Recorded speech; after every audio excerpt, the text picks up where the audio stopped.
Hi బుజ్జి, hi Subbi. నేను ఈరోజు ఒక ప్రశ్న అడుగుతా, చెప్తావా? అడుగు బుజ్జి. రిపబ్లిక్ డే అండ్ ఇండిపెండెంట్ డేకి తేడా ఏంటి సుబ్బి? అదేంటా స్వాతంత్ర దినోత్సవం అంటే ఫ్రీడమ్ వచ్చింది, గణతంత్ర దినోత్సవం అంటే ఆ ఫ్రీడమ్ జరుపుకోవడానికి టైం లేకపోతే మనం ఒక టైం నిర్వహించుకొని ఘనంగా ఆ ఫ్రీడమ్ని ఘనంగా నిర్వహించుకోవడానికి గణతంత్ర దినోత్సవం అంటారు. ఏంటంటే ఘనంగా నిర్వహించుకోవడానికి గణతంత్ర దినోత్సవం అంటారా? ఎదవా, నీకు తెలుసు అని చెప్పు, లేకపోతే లేదని చెప్పు. మరేంటి బుజ్జి? స్వాతంత్ర దినోత్సవం అంటే బ్రిటిష్ వాళ్ళు మన ఇండియాని విడిచిపెట్టి వెళ్ళారు, అందుకనే మనం స్వతంత్ర దినోత్సవాన్ని జరుపుకుంటాం.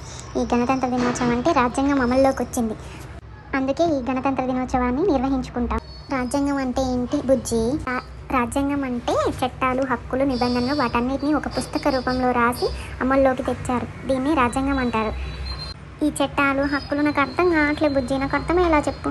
ఇంట్లో ఒక అత్త ఒక ఇల్లు విడిచి వెళ్ళిపోతే ఆ కోడల పరిస్థితి ఏంటి? అన్ని రోజులు వంటింటికే పరిమితంగా ఉన్న ఆ కోడలు వాళ్ళ జీవితాన్ని ఎలా చక్కబెడుతుంది అనేది తెలియక వేరే వాళ్ళ కోడలు కానీ ఫ్రెండ్స్ కానీ వాళ్ళ ద్వారా కొన్ని సలహాలు తీసుకొని తన జీవితాన్ని కొనసాగించడం. అలాగే మన రాజ్యాంగాన్ని కూడా కొన్ని దేశాల నుంచి తీసుకొని ఒక బుక్లా తయారు చేశారు. దీంట్లో హక్కులు, చట్టాలు, నిబంధనలు, రూల్స్ అండ్ రెగ్యులేషన్స్ అవన్నీ ఉంటాయి. అందుకనే రిపబ్లిక్ డే నిర్వహించుకుంటాం. చాలా చక్కగా చెప్తా బుజ్జి, థ్యాంక్ యూ. మంచిగా అర్థమైంది నాకు. Bye bye.